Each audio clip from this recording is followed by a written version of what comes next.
Hey, Steve, I got a question for you. Yeah, Mr. Gopher, what's that? What's your favorite Stevie Wonder song? Oh, well, that would have to be You Haven't Done Nothing. Well, you know what? You haven't done nothing. Why don't you make a damn video?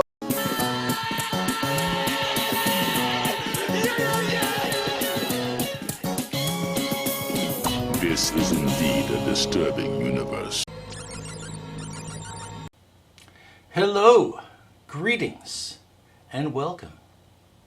Welcome to the Stereo 999 YouTube channel. I am your host, the artist formerly known as Stereo Steve. And I got Mr. Gopher and Butterfly just kind of hanging back there. And it's been a while since I made a video. And I just watched Cosmic Brian's latest video where he showed some of the records. I sent him in the mail and I thought I should get off my ass since I got a shout out and make something. And you know, I had written notes for this video that I lost like under my desk for a week, and that was my excuse to just, you know, slack off. Plus, I've been kind of spending time listening to music objectively without feeling compelled to review it right away, because I think that would make for more quality product in the future. But yeah. Well, I do want to shout out my friend Jennifer sent me something in the mail. Sent me this awesome Devo shirt. If you've been watching my videos for a while, this is the same person who sent me the record package that had the Beatles' Hard Day's Night in it a few months ago. But anyway, thank you for this. This is awesome. This Devo shirt. Okay, so the theme for today's, well, for this video is bands named after songs. For instance, the Pretty Things, which look how frickin' stoned these guys look in this photo. I tell you, man, this is the kind of rock and roll that's corrupting our kids, man. But they're named after the song Pretty Thing by Bo Diddley. I'm going to try to show the record and then the band. You know, I'm going to try to show both, but I don't have the Bo Diddley record. But E. McDaniel, they call it Pretty Things. But yeah, the song Pretty Thing by Bo Diddley inspired the great English band, the Pretty Things. All right. So anyway, let's just get into it. I got this stack. I'm just going to go down the stack here. So this record, this is Best of Crosby, Stills, Nash and Young So Far, with this cool picture that was drawn by Joni Mitchell. This is kind of a greatest hits jam. This record has the song Wooden Ships, and this is the great San Francisco band Wooden Ships, spelled different, S-H-J-I-P-S, but let me get it out of the plastic here. Great picture of the Golden Gate Bridge. You know that show Sliders from the 90s where they're traveling into parallel universes? And there's one episode where they think they're back home in San Francisco, but then they see the Golden Gate Bridge is blue instead of red, and they realize they're not in their own world. But this is a great album from 2011. A lot of just hypnotic, trippy songs with fuzzed out guitar. And nice blue vinyl here. This is the Bonzo Dog Doodah Band, or just Bonzo Dog Band, and their album Gorilla. This is their first album, and They were English from the 60s. They had kind of a Monty Python-esque sense of humor. Neil Innes from this band was pals with the Beatles. And in fact, Neil Innes wrote all the songs for the Ruddles parody of the Beatles. But yeah, Bonzo Dog Doodah Band album Gorilla, which features a song called Death Cab for Cutie, which they performed in the Beatles' Magical Mystery Tour movie. And, of course, there's the band, Death Cab for Cutie. This is the 7-inch single of the song Soul Meets Body from their album Plans. But I thought their music was going to be weirder than it was, because I thought they took their inspiration directly from Bonzo Dog Band, but it was kind of via the Beatles. But they're a good band. They got some good songs for those introspective moments. What needs to even be said about this album? The Velvet Underground and Nico, produced by Andy Wormhole, and this is a reissue of a mono mix.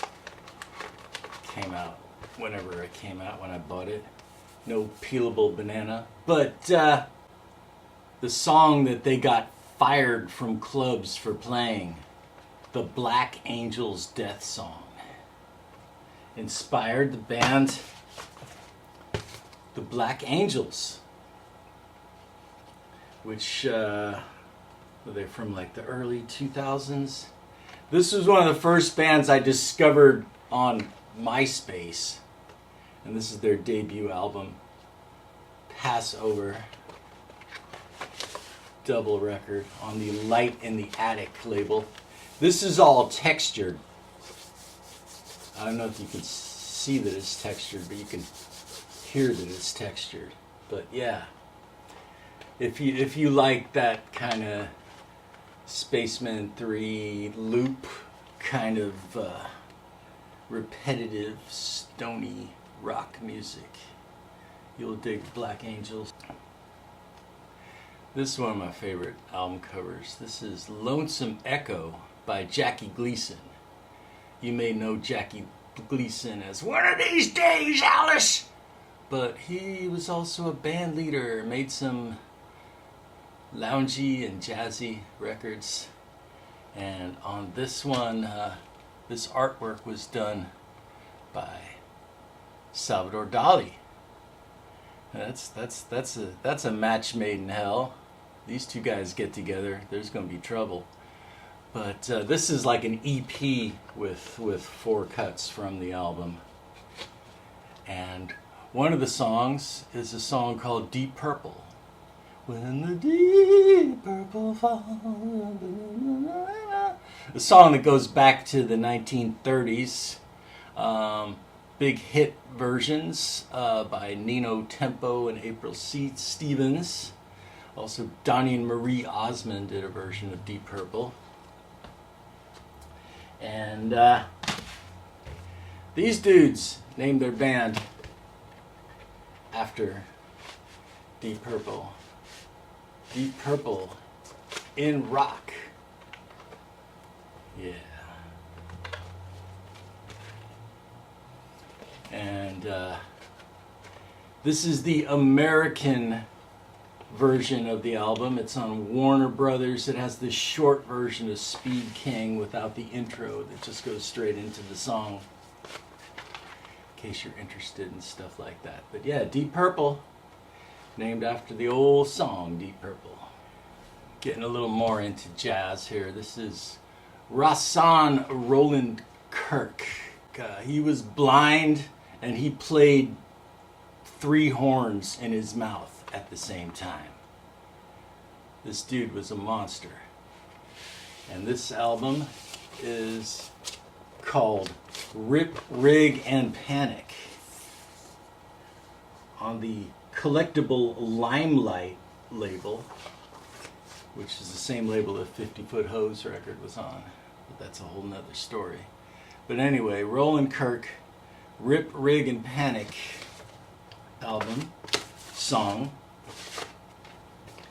And of course in the 80s was the band Rip, Rig, and Panic, featuring Nina Cherry on vocals. This is the 12-inch single of You're My Kind of Climate. But you know, you can hear the jazz and experimental influences in this band, and you can see where they got the name from. It all makes sense. Rip, Rig, and Panic. Ramones, Road to Ruin. Road to Ruin by Ramones. This has their big hit, I Wanting to Be Sedated. And who doesn't want to be sedated in these trying times? But why would you want to be sedated? Maybe because you have a bad brain. And at some point, some Rastafarian dudes decided that the world was full of bad brains, and they called themselves Bad Brains. It's eye against eye on SST.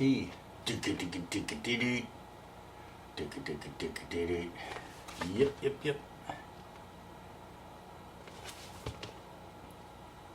Yeah, these dudes. The hardcore reggae fusion that we all did not realize that we needed, but we did.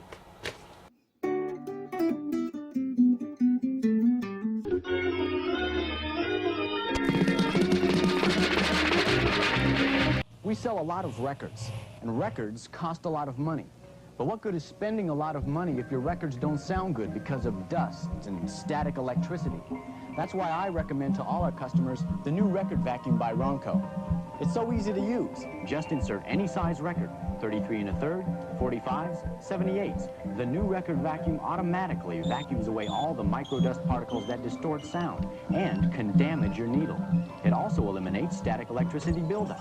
The record vacuum by Ronco protects your records and gives you all the quality sound you paid for. It makes this sound like this. For the price of a couple of albums, protect your records and prevent damage to your needle. If you want the best possible sound from all your records, get the new record vacuum by Ronco. In fact, buy 2 or 3. They really do make great Christmas gifts. Walgreens, Woolco Woolworth, Osco Drug, Family Drug Centers, Ace Hardware, Good Neighbor Pharmacies, authorized Ronco dealers. Oh yeah, that's just fine. Come on, boys. Just one more time. And now, part 2. That's right, Mr. Gopher. Part 2 of our video. Bands named after songs.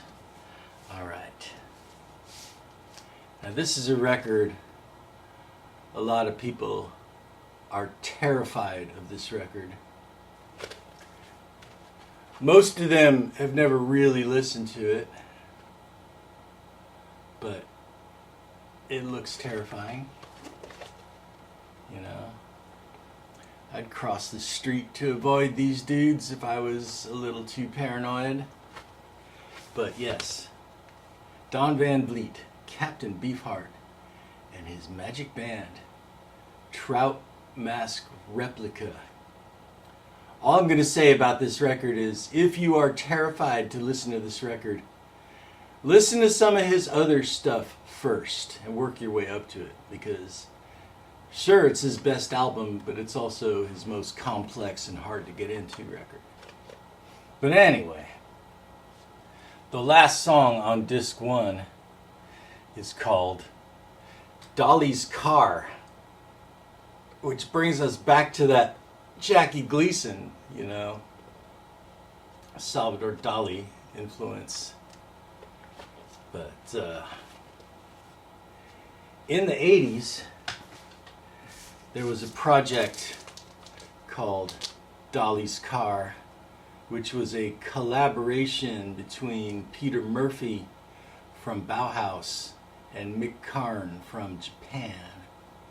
This is the EP of the song The Judgment is the Mirror. So I had the album on CD, I don't have the album on vinyl, but this EP has 2 instrumental songs on the second side that are not on the album, so this is worth seeking out. Kind of goth adjacent music with, of course, amazing bass playing of Mick Karn. Alright. Okay. This is John Wesley Harding by Bob Dylan. And this was his comeback record after he was recuperating from his motorcycle crash. He came back in a kind of introspective way. Made this album with a lot of classic songs. Of course, the original version of All Along the Watchtower is on this album. And Dear Landlord and I'll Be Your Baby Tonight. It's one, there's like over 9,000 Bob Dylan albums, but there's a handful of them that are like the cornerstones, and this is one of them. But there's a song called The Ballad of Frankie Lee and Judas Priest. And I'm just going to show this. This is Sad Wings of Destiny. Arguably their best album earlier in their career. It's like the more commercial hit albums were on Columbia, and this one was on RCA. But Victim of Changes is my jam. Heavy screaming vocals, heavy riffs, and looks like this guy's been drinking Red Bull. Now we get into some German krautrock with Neu. Neu, they were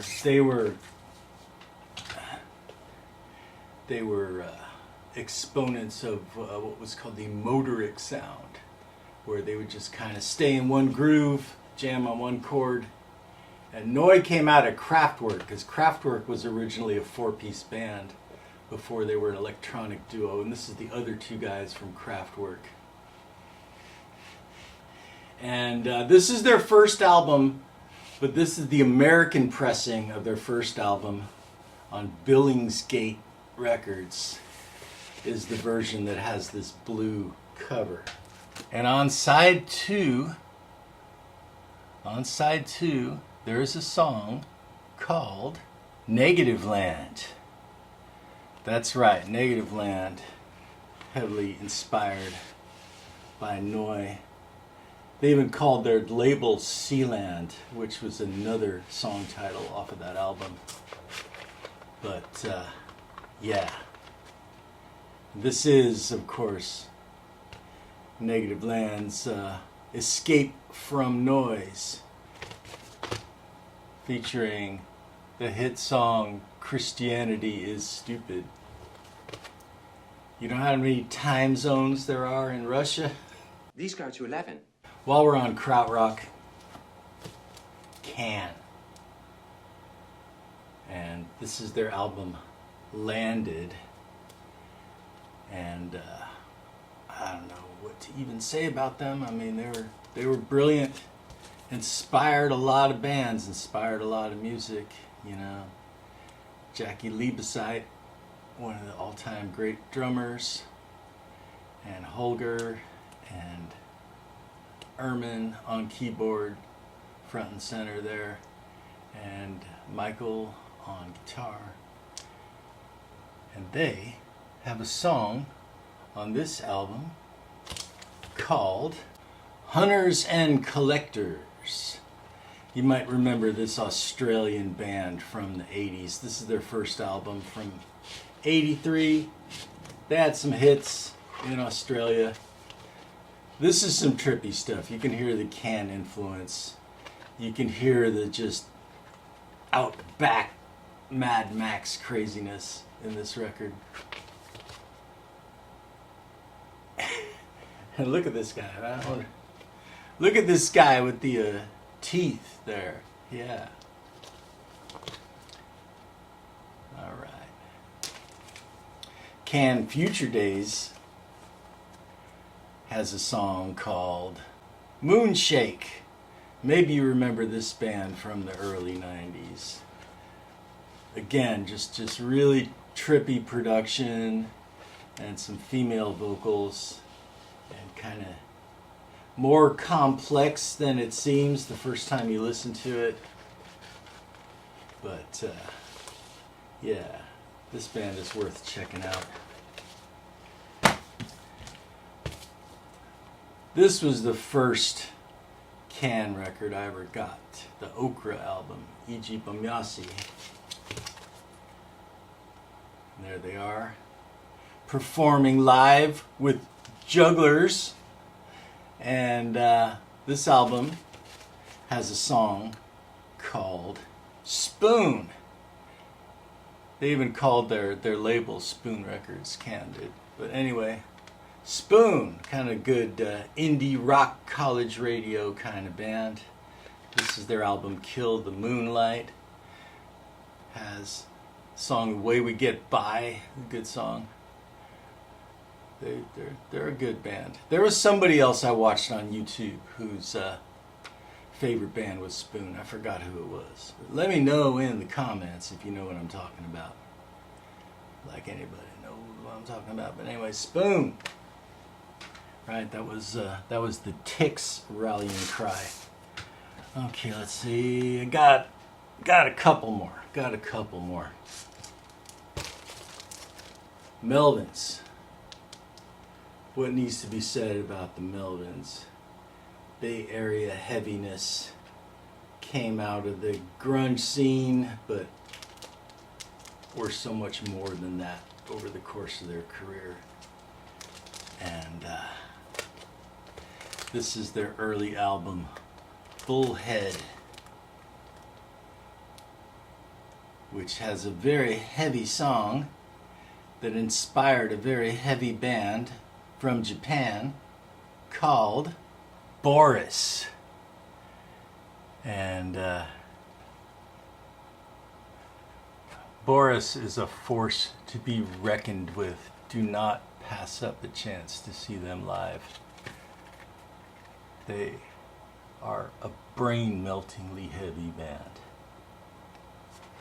And just as an aside, this album cover is borrowed from Nick Drake, Brighter Later, which is pretty clever. All right, last one. Leonard Cohen, best of Leonard Cohen, great singer-songwriter, and his song Sisters of Mercy. His song Sisters of Mercy is on this album, who are, of course, the great 80s goth band. This is their album First, Last, and Always. I think this CD is a different mix than the vinyl. I have them both, and there's definitely noticeable differences. But yeah, Sisters of Mercy, named after the Leonard Cohen song. Oh, speaking of ripped off album art, The Pod by Ween. Okay, that's it. Stop!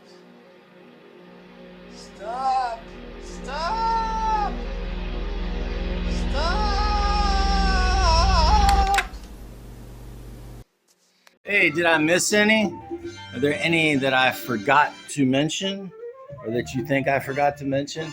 I know there was more, but, let me know in the comments. Show and tell, just a game I play when I want to show you some records So like and subscribe, and you'll see him next time too.